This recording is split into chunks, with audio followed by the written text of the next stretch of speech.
ত্রয়োদশ জাতীয় সংসদ নির্বাচনে এবার রংপুর বিভাগে নির্ভার নেই বিএনপি, জামায়াত, জাতীয় পার্টি ও এনসিপির ভিআইপি প্রার্থীরা। সুশাসনের জন্য নাগরিক সুজন বলছে, ভিআইপি প্রার্থীদের চ্যালেঞ্জ ছুড়ে দিয়েছেন নতুন প্রার্থীরা, যা ভবিষ্যৎ রাজনীতিকে আরও পরিশীলিত করে তুলবে। রেইনবো অলরাউন্ডার এক্সটেরিয়র পে বাড়ির বাহিরের দেয়ালের সুরক্ষা নিয়ে থাকুন নিশ্চিন্ত, সাথে পাচ্ছেন 10 বছরের ওয়ারেন্টি। এবারের নির্বাচনে বেশ চ্যালেঞ্জের মুখে পড়েছেন ঠাকুরগাঁও 1 আসনে বিএনপি মহাসচিব মির্জা ফখরুল ইসলাম আলমগীর। বিগত নির্বাচনগুলোতে তার প্রতিদ্বন্দ্বীরা তেমন একটা প্রভাব বিস্তার করতে না পারলেও এবারের পরিস্থিতি ভিন্ন। ভোটের মাঠে তার শক্ত প্রতিদ্বন্দ্বী জামায়াতের কেন্দ্রীয় নেতা দেলাওয়ার হোসেন। দিনাজপুর 6 আসনে বিএনপির স্থায়ী কমিটির সদস্য ডাক্তার AZM জাহিদ হোসেনও শক্ত লড়াইয়ের মুখে। আসনটিকে জোটবদ্ধ নির্বাচনে ছেড়ে দেয়া হতো জামায়াতকে। সেই জামায়াতের প্রার্থী আনোয়ারুল ইসলাম তাকে চ্যালেঞ্জ ছুড়েছেন। এদিকে বেগম খালেদা জিয়ার মৃত্যুতে দিনাজপুর 3 আসনের প্রার্থী হয়েছেন দলটির রাজশাহী বিভাগীয় সাংগঠনিক সম্পাদক সৈয়দ জাহাঙ্গীর আলম।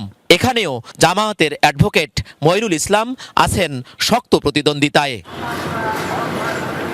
পঞ্চগড় 1 আসনে সাবেক রাষ্ট্রপতি জমির উদ্দিন সরকারের পুত্র বিএনপির আন্তর্জাতিক বিষয়ক সম্পাদক ব্যারিস্টার নওশাদ জমির। তাকে রীতিমতো চ্যালেঞ্জ ছুড়ে দিয়েছেন এনসিপির উত্তরাঞ্চলীয় মুখপাত্র সার্জিস আলম।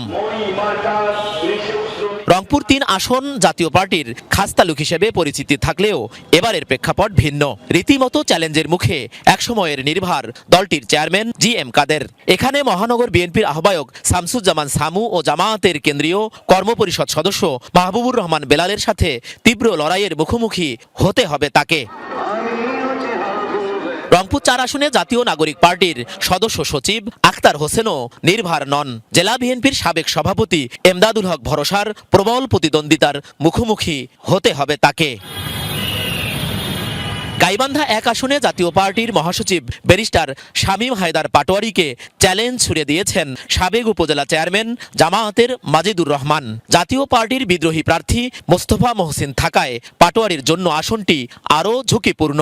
গাইবান্ধা 5 আসনেও প্রতিদ্বন্দ্বিতা করছেন শামীম পাটোয়ারি। আসনটিতে বিএনপির বিদ্রোহী প্রার্থী নাহিদুজ্জামান নিশাদের সাথে লড়াই হবে জামায়াতের আব্দুল ওয়ারেস ও জাতীয় পার্টির বিদ্রোহী প্রার্থী HM গোলাম শহীদ রঞ্জুর।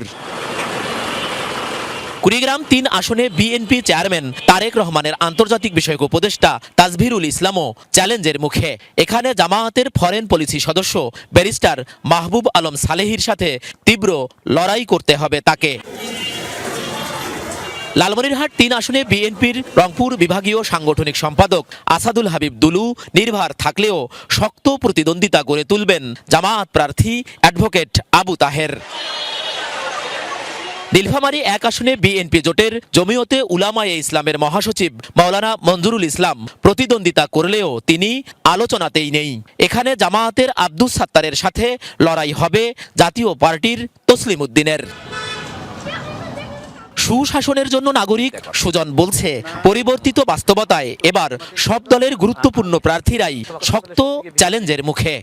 কাকে দিয়ে আমার এলাকার উন্নয়ন হবে, আমার ভাগ্যের পরিবর্তন হবে এবং রাষ্ট্রের উন্নয়ন হবে, এখন সাধারণ ভোটাররাও কিন্তু সেটা ভাবেন। যার ফলে এই অঞ্চলে জাতীয় পার্টি, বিএনপি এবং এনসিপির যে ভিআইপি যারা আছেন, যারা টপমোস্ট লিডার যারা এখানে আছেন, তারা কিন্তু নিঃসন্দেহে একটা চ্যালেঞ্জের মধ্যে পড়ে গেছেন।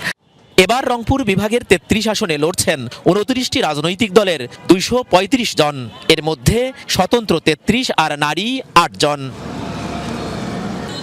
সরকার মাঝারুল মান্নান, যমুনা নিউজ, রংপুর।